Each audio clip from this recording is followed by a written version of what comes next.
first ever Football Stop YouTube video. My name's Steve, and on today's episode I'm going to talk a little about my background, why I'm interested and excited about soccer cards, and I'll also share 5 tips that'll make you a better soccer card investor. So first up, obviously I'm based in the UK in Europe, and that has significant implications for soccer cards in Europe anyway. So in Europe, stickers rule the roost basically. It's a lot easier to get your hands on Panini stickers than it is to get your hands on the Panini Prism cards, which are obviously increasingly popular. And that even goes for the Premier League Prism set, which is easier to get in America than it is in Europe and the UK where the Premier League actually takes place. So that just shows kind of what the dynamics are like at the moment. And I think that's really interesting because at the moment, the soccer card market in America is booming, and at the same time, the Panini sticker market in the UK and Europe is also booming. And it'll be interesting in the long term to see how the two influence each other. And I think that just adds to the excitement of soccer cards and stickers in terms of investment potential and market growth. Obviously, I'm excited about it. I've said before on my podcast that I think soccer is just hugely undervalued. That's not new. I think anyone that talks about soccer at the moment and soccer card stickers is saying the same thing. It's hugely undervalued, and we have seen huge interest over the last months. It'll be interesting to see whether that continues in the months and years that go by. When you compare baseball, basketball prices, Pokemon prices to soccer, it just shows that there is huge scope for growth in the market. And it's a market that has global potential. It's a market that has global reach, which is another reason why I'm so excited about it. When you think about the prices being paid for baseball and basketball cards, which are predominantly American, you think, hang on a second, soccer is global. Soccer is played in almost every country in the world. And if all of a sudden people start switching on and wanting to collect soccer cards, well, we are going to really see some prices hike up like we've seen in recent times. So why am I investing in it? What's my background? I'll kind of go over that right now. So as a young kid, I used to collect Panini stickers. I used to collect the World Cups. I used to collect the Premier League sets when they came out. And that's something I really enjoyed doing. So I used to get 30p, what they were at the time, 50p. So that's not much at all, less than $1.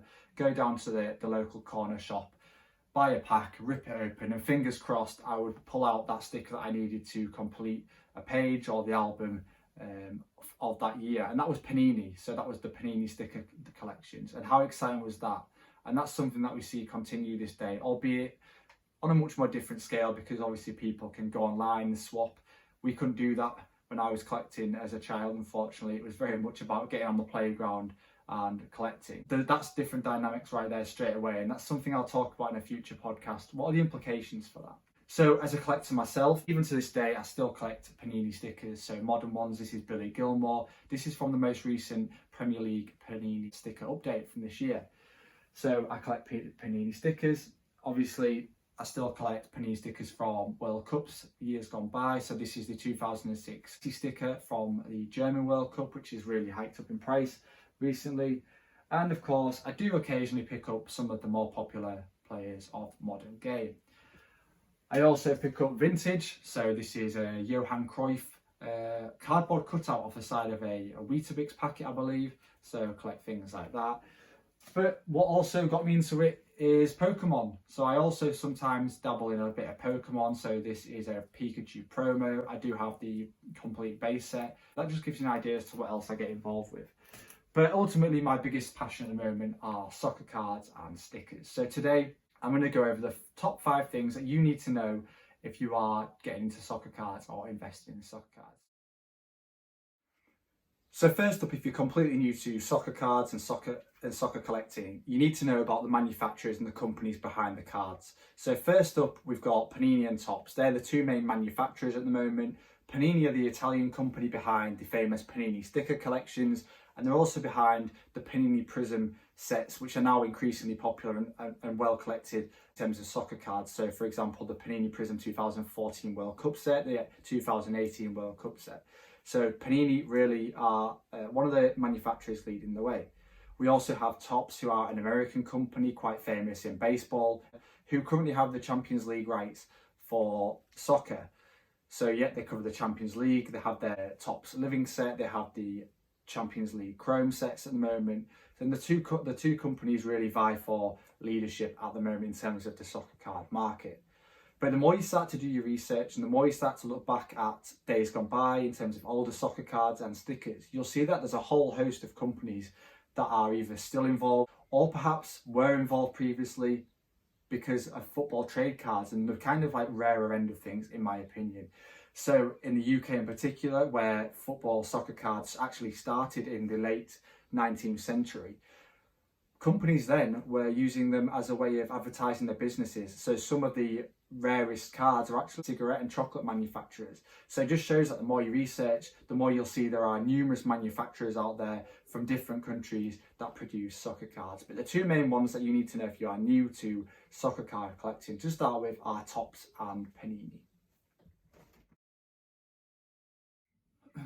The second thing you want to think about is the type of card that you are going to start buying, investing, collecting. And that might sound crazy. Ultimately, it's just a card, right? But actually, it's not. And there are significant variations to a card, all of which can influence the price people are willing to pay.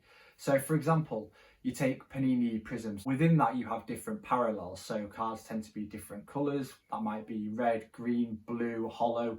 All of these are rarer, in some cases harder to find, and therefore more valuable, more sought after. You also have cards such as memorabilia pieces, where a player might have given a piece of a game or match worn shirt, and other cards such as autograph cards, and even them can vary. So you might have an autograph card which has a on-card signature where the players actually received the card and signed it in front of them, but then you might also have autograph cards where actually they've just signed a sticker and then basically posted it back to the company, which has then applied it to the card itself. And again, things like that can really fluctuate or affect the price people are willing to pay. So they're the kind of things that you also need to be mindful of. And again, it comes down to doing your research and learning about the different products. At number 3, and for me this is something that is so important, and I think a lot of people actually don't do this at the moment, so please start following this advice. Know who you are buying. And when I say that, I don't just mean know the name of the player or what they look like. Understand the position that player plays, because the position alone has an impact on the future value and collectability of a card or sticker. So for example, prices for attackers, strikers, wingers, attacking midfielders tend to be higher than that of a defender, a defensive midfielder or a goalkeeper.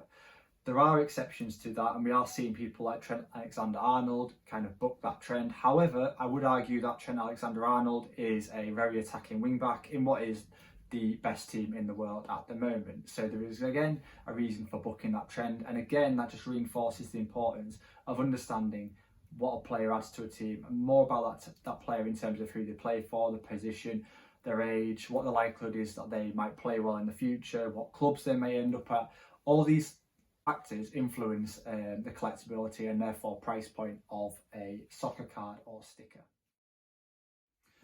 Now my fourth point is kind of building on point 3, but arguably it's the most important, particularly for people that are wanting to get ahead of the game and almost think about what the future holds, because ultimately if you can pick out players way ahead of time before people have even realised that they are the next big thing, that's where the biggest profit margins are going to be. Like we've seen recently, if you buy Kai Havertz after people have already started buying him, the price moves pretty quickly. And the same's happened recently with the likes of Phil Foden, Erling Haaland. So it's really important to pick out players ahead of that increased interest, if you like.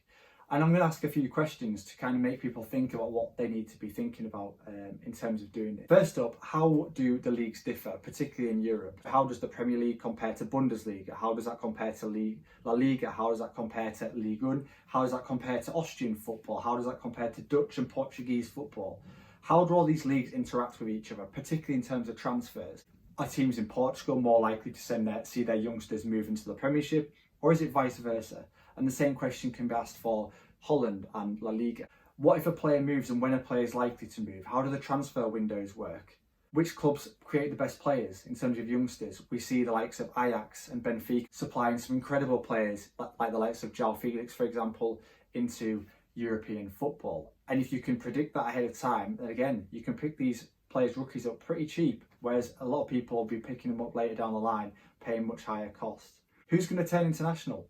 Can you predict that? If you watch enough soccer, if you watch enough football, if you know the leagues, you know the players, if you know the international competitions or when teams are going to get selected, you might be able to pick out who's played well and therefore who will be making starts for the major international teams within world football. Who's getting relegated, and if they are going to get relegated, what are their best players and where might they go? This is something I've spoken to about in my podcast, particularly with Norwich, who look like they're going to get relegated from the Premier League. Sorry, Norwich fans. But they've got two great players, in my opinion, in Emilio Buendia and Max Aarons, their right back, who I do think will remain Premiership players and will move to bigger clubs. Therefore, interest will grow and ultimately their price will go up, particularly because they both have their rookie cards. And my fifth and final point, if you are getting into soccer cards collecting right now, is just to enjoy the hobby. Enjoy it, because ultimately if you enjoy it, you'll probably do more research. You'll do all the things I've encouraged you to do in the previous 4 points. The more you learn, the more likely you are to succeed, whether your ambition is to collect, to invest long-term, medium-term, short-term, flip, whatever you want to do. If you enjoy it, you're more likely to succeed. The other point I'll make really quickly is that the community within soccer cards is incredible. I cannot believe the amount of info people are willing to share, their experiences that they're willing to share. They'll answer questions for you. There are some incredible people on Instagram in particular who have some amazing knowledge in terms of soccer cards, and highly recommend just ask people questions, have conversations with people. If you have an opinion on something, put it out there. So guys, that just about wraps up my first ever YouTube video. I've had fun doing it. It's been pretty challenging.